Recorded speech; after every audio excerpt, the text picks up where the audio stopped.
Hello friends, welcome back to YouTube channel अभी pharmacy. तो friend, आज की इस वीडियो में हम लोग बात करने वाले हैं ऑर्गेनाइज्ड ड्रग और अनऑर्गेनाइज्ड ड्रग के डिफरेंस के बारे में कि इन दोनों में क्या डिफरेंस होता है। ये फार्माकोग्नोसी का बहुत ही एक इंपॉर्टेंट क्वेश्चन है जो कि आपसे एग्जाम में हर साल पूछा जाता है। ये इससे शॉर्ट में भी क्वेश्चन पूछा जा सकता है, सिंपली इसकी डेफिनेशन पूछी जा सकती है या फिर इन दोनों में डिफ्रेंशिएट करने के लिए भी पूछा जा सकता है। तो चलिए आज की वीडियो में हम लोग देखते हैं कि ऑर्गेनाइज्ड ड्रग और अनऑर्गेनाइज्ड ड्रग में क्या डिफरेंस है। तो फर्स्ट हम लोग इसकी डेफिनेशन देख लेते हैं कि ऑर्गेनाइज्ड ड्रग हम लोग किसे कहते हैं। तो the drug obtain from direct part of the plant and containing cellular structure are called as organised drug. जो हमारा ऑर्गेनाइज्ड ड्रग होता है वो डायरेक्ट प्लांट का एक पार्ट होता है जहाँ से हम लोग इसको ऑब्टेन करते हैं और इसके अंदर सेलुलर स्ट्रक्चर भी प्रेजेंट होता है। वहीं अनऑर्गेनाइज्ड ड्रग की बात करते हैं तो the drug which is prepare from plant by some processes like drying और extraction is called as unorganized drug. जो हमारा अनऑर्गेनाइज्ड ड्रग होता है उसको हम लोग प्लांट से प्रिपेयर करते हैं कुछ प्रोसेस का इस्तेमाल करके या टेक्निक का इस्तेमाल करके, जैसे कि ड्राइंग हो गया, एक्सट्रैक्शन हो गया, इंसीजन हो गया। तो ऐसे ड्रग को हम लोग अनऑर्गेनाइज्ड ड्रग बोलते हैं। नेक्स्ट पॉइंट की बात करते हैं, दे मे बी ऑफ प्लांट और एनिमल ओरिजिन। जो हमारा ऑर्गेनाइज्ड ड्रग होता है उसको हम लोग प्लांट से भी ऑब्टेन कर सकते हैं और एनिमल से भी ऑब्टेन कर सकते हैं, यानी ये इन दोनों जगहों से प्रोड्यूस होता है या ओरिजिन होता है। वहीं अनऑर्गेनाइज की बात करें तो they may be plant, animals and minerals origin. तो जो हमारा अनऑर्गेनाइज्ड ड्रग है वो तो प्लांट और एनिमल के साथ ऑब्टेन किया ही जाता है, इन दोनों से, साथ ही साथ ये मिनरल से भी ऑब्टेन किया जाता है। नेक्स्ट पॉइंट की बात करते हैं, they are part of plant of animals. जो ये ऑर्गेनाइज्ड ड्रग होता है ये पार्ट होता है, डायरेक्ट पार्ट होता है किसी भी प्लांट का या फिर एनिमल्स का। वहीं अनऑर्गेनाइज्ड ड्रग की बात करते हैं तो they are product of plants और एनिमल्स। ये जो होते हैं ये प्रोडक्ट्स होते हैं, डायरेक्ट किसी भी प्लांट या एनिमल्स के पार्ट्स नहीं होते हैं।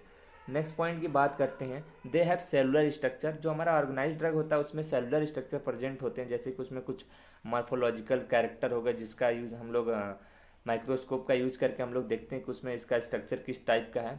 वहीं अगर अनऑर्गेनाइज्ड ड्रग की बात करते हैं तो इसमें किसी टाइप का सेलुलर स्ट्रक्चर नहीं प्रेजेंट होता और इसको देखने के लिए में कोई भी माइक्रोस्कोप की ज़रूरत नहीं पड़ती। नेक्स्ट हम लोग बात करते हैं, जो ऑर्गेनाइज्ड ड्रग होता है उसको हम लोग कैसे आइडेंटिफाई करते हैं। तो उसको हम लोग जनरली उसके मॉर्फोलॉजिकल कैरेक्टर के थ्रू आइडेंटिफाई करते हैं कि उसका मॉर्फोलॉजिकल कैरेक्टर कैसा है। इसके बेसिस पर हम लोग उसको आइडेंटिफाई कर लेते हैं कि ये ऑर्गेनाइज्ड ड्रग है। अगर इसको अनऑर्गेनाइज्ड ड्रग की बात करते हैं कि इसको हम लोग कैसे आइडेंटिफाई करते हैं, तो इसको हम लोग ऑर्गेनोलेप्टिक की कैरेक्टर जो होता है उसकी हेल्प से हम लोग अनऑर्गेनाइज्ड ड्रग को आइडेंटिफाई करते हैं। नेक्स्ट पॉइंट की बात करते हैं, माइक्रोस्कोपिक स्टडीज आर रिक्वायर्ड। जो हमारा ऑर्गेनाइज्ड ड्रग होता है उसको हम लोग अगर हम लोग स्टडी पर्पस के लिए यूज करते हैं तो वहाँ पे हम लोग को माइक्रोस्कोप की ज़रूरत पड़ती है। वहीं अगर हम लोग अनऑर्गेनाइज के बारे में पढ़ना चाहें, ऑर्गेनाइज ड्रग के बारे में पढ़ना चाहें, तो वहाँ पे किसी टाइप का हमें माइक्रोस्कोप की ज़रूरत नहीं पड़ती। नेक्स्ट पॉइंट की बात करते हैं, दे हैव मार्फोलॉजिकल कैरेक्टर। जो हमारा, जैसे कि मैंने पहले ही बताया कि जो हमारा ऑर्गेनाइज ड्रग होता है उसके कुछ मार्फोलॉजिकल कैरेक्टर्स होते हैं।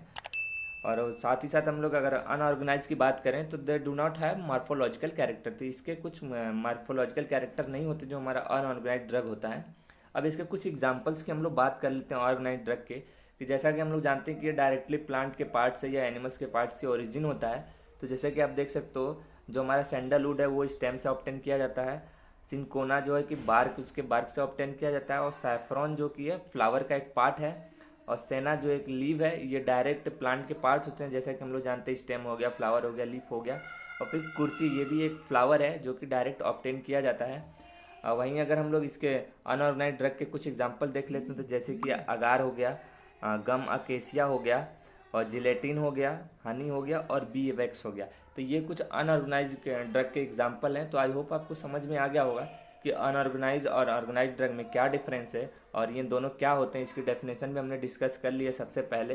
तो आई होप आपको अच्छे से समझ में आ गया। आप इजीली इन दोनों के बीच में डिफरेंस बता सकते हो कि इन दोनों में क्या डिफरेंस है। तो वीडियो अच्छा लगा तो वीडियो को लाइक करना।